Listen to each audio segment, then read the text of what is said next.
2025 needs to be started with the Lord, with God, with Jesus Christ in your life. And this is how I'm going to do it. I've been thinking, I've been meditating, I've been spending a little bit more time with God going into 2025. It's actually January 2nd. And I'm just now coming off of a social media fast. I had notated everything that I was learning and everything that was super important to me during this fast that I was gaining. I did a little TikTok video about it. It's also on my vlog, but this year will mean nothing if you do it outside of God. This year would be pointless if you were to pursue anything. Your dreams, your ambitions, your goal, your vision board, your prayer board without the Lord, without genuine prayer, without honest and alone time with God or the secret place. And honestly, what this has been for me this time period has been me soaking in the secret place and really curating, cultivating my own relationship with God. That's purely based off of the things that have worked for me in the past, the things that haven't worked, and where I feel like God is calling me into this new season, this new year, this whole season of just newness, right? I'm doing things I haven't done before. I'm requesting for things I haven't requested before, and I've been put in situations that I haven't even been put in before, which is just creating a deeper intimacy and deeper dependency on God. And I can't help but think like how many years I've done without doing it with God and how much work I put in that actually hasn't produced any fruit, that actually hasn't lasted. It comes and goes. It might help me for a little bit, but in the long run, I haven't really learned any lessons, or I haven't been around. I haven't really been put in situations and environments where I'm able to influence the environment instead of the environment influence me. That dog is going crazy right now. Oh wait. Excuse the dog in the background. But yeah, I haven't really been able to influence environments outside of me coming into Christ. When I came into Christ and I gave God my full entire yes, like the yes that Mary gave him when the angel of the Lord came to her and was like, yeah, you're pregnant and this is what it's gonna be and you're a virgin. And despite the situation, you're going to accept it. You're going to walk out this pregnancy in the fullness of the Lord, in the fullness of joy and happiness and peace. You're just going to accept it. And so I gave God that yes, right? Or even the yes leading up to that full yes, I wasn't able to change situations, to change environments. I was a Christian with no power. I was a Christian with no influence. And I'm not even talking about platform or social media influence. I'm talking about what am I able to step into the rooms and just change the environment, just change the scent. Is my presence able to take space? And that wasn't until I came into the faith fully, right? Grown and raised up in the church, but giving God my yes because I met him, right? And because I had an encounter with God, with Jesus Christ.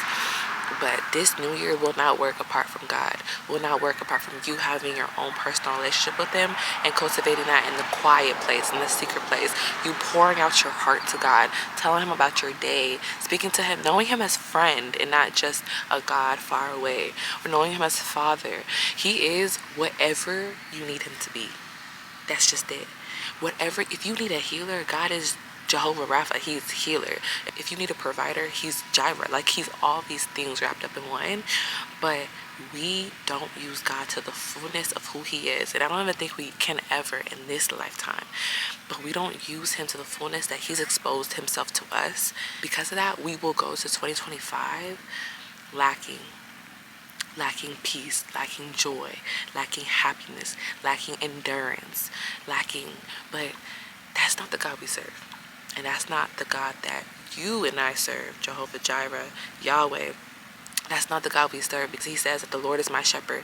We lack nothing. I lack nothing in Psalm 23. So if that's the truth, and if I'm experiencing an area of lack, maybe I'm not actually being a good sheep. Maybe I'm not actually letting him shepherd me and guide me well, right? So that's the thing about prayer as well. And that's the thing about relationship with God. He will tell you more about yourself than he'll tell you about anything else in the world. Anything else in the world is really exposed through knowing how... Ooh, don't hit my car. Okay. See all these distractions. Anything in the world is actually exposed through us getting a revelation of how terrible we are, how terrible I am. And I'm able to see that in other people, but not out of judgment, but out of compassion, and spread grace and give and just give a helping hand instead of seeing it as judgment. Because who am I to judge, right? With the same measure I judge somebody, God's gonna judge me eventually. So, and I don't really want that. So but yeah, 2025 will not work apart from doing it with the Lord, doing it with God, and creating that relationship for you. You know, and even sometimes it takes putting down the podcast, putting down the books, and just sitting. You see where I'm at right now?